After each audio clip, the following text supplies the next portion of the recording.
I think this is going to be a battle royale. NASCAR's strong. They're big. But Michael Jordan and all those championship games, it's going to be a battle royale. NASCAR said no. Let the games begin. So it's going to be interesting. NASCAR fans. Today, we're talking about the GOAT himself, Michael Jordan, who's out here flexing on everybody with his brand new $78 million Gulfstream jet. If you thought MJ was just about basketball, sneakers, and yachts, think again. But what happens when the greatest baller of all time takes his fight off the court and into the world of NASCAR? That's right, MJ's got his eyes on more than just rings. Now he's trying to shake up the entire racing scene. Well, buckle up, because Michael Jordan just rolled into Talladega with a $78 million jet with a sick elephant camo paint job, while also going head-to-head with NASCAR in a legal battle. Yeah, you heard that right. Jordan's taking on NASCAR with an antitrust lawsuit, and he's not playing around. But the real question is Jordan gonna win this off-track battle? Would you roll up to a race in a jet that's faster than half the cars there? Is MJ about to change the game again? Yeah,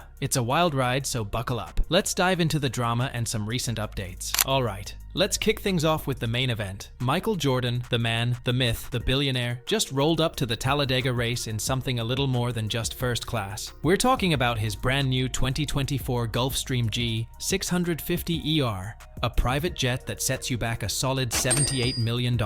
Yeah, no big deal, right? With a net worth of over $3 billion, it's no surprise Michael Jordan has a jet. In the past, Jordan was often seen in his Gulfstream G550, but this changed recently when he decided to turn in his old jet for a brand new 2024 Gulfstream G650ER. Days after filing for an antitrust lawsuit against NASCAR. But here's the kicker. It's not just a regular jet. This thing has his signature elephant camouflage livery plastered all over it, making it almost impossible to miss. Plus, the jet's got the legendary Air Jordan logo to let you know exactly whose ride this is. Oh, and did we mention the custom registration number? N236MJ. That's right. 23 for his iconic jersey number, 6 for his championship rings. Classic MJ move. This beast of a plane isn't just for show either. It's got two Rolls-Royce BR 725 engines and can hit speeds of 0.925 Mach, which basically means if Jordan's running late for a race, he ain't staying late for long. The interior?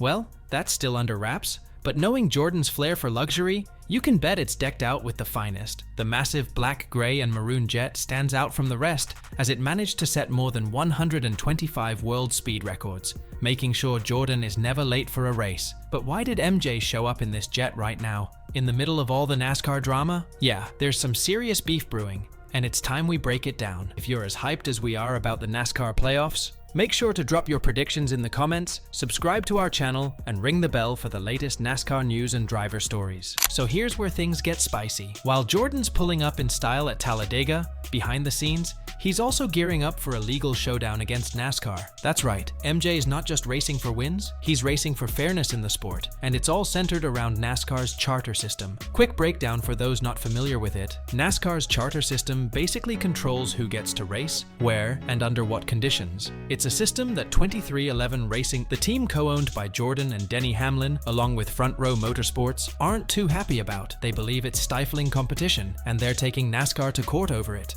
Now, why all the fuss? Well, MJ and Hamlin's team skipped the deadline to sign the new charter agreement. NASCAR wasn't about to renegotiate, so what did MJ do? He, along with Front Row Motorsports, and they both brought in heavy-hitting lawyer Jeffrey Kessler to slap NASCAR with an antitrust lawsuit. Kessler's a big name, especially after winning that massive $2.8 billion case against the NCAA. NASCAR, on the other hand, isn't backing down either. They've got their own star attorney, Chris Yates, who's defended everyone from UFC to the US Soccer Federation. Alright, here's what's going down. Jordan and the gang are claiming that the current system is too restrictive, limiting smaller teams from competing fairly. Jordan's words on this are pretty clear. He said, "I did it for the smaller teams as well.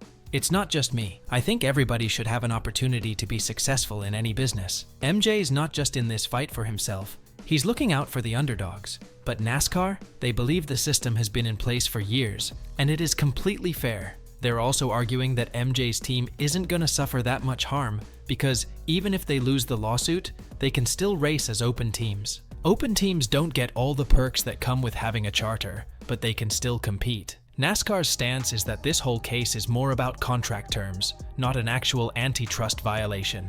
Now, things were supposed to heat up in court on October 16th, but Hurricane Milton had other plans. NASCAR's Daytona Beach offices got hit hard by the storm, so they asked for an extension. While MJ and FRM wanted something sooner, in the most recent update on the situation, Bob Pockras from Fox Sports shared that the hearing on preliminary injunction in 2311 and Front Row Motorsports lawsuit versus NASCAR is moved to November 4th. Although the two teams filed a lawsuit against NASCAR, they asked the court for permission to race in the upcoming season while the case was being decided. NASCAR filed a motion on October 9th, opposing the preliminary injunction requested by 2311 Racing and Front Row Motorsports.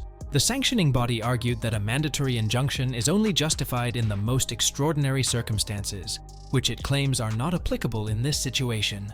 In the meantime, 2311 and Front Row are ready to race in 2025, and no matter when the hearing goes down, it's clear that both sides are gearing up for a serious fight. If MJ's team wins, we could see a massive shakeup in how NASCAR runs its business. But if they lose, they'll still be out there racing, just without all the perks that come with having a charter. Moreover, this lawsuit is going to leave a lasting impact on NASCAR's charter system. Meanwhile, NASCAR veteran Kenny Wallace did not shy away from sharing his opinion on the lawsuit, calling it a battle royale. The courts are going to decide on this injunction, but the story here is NASCAR said, nope, we're not going to give you an injunction. That's the big story in the garage area.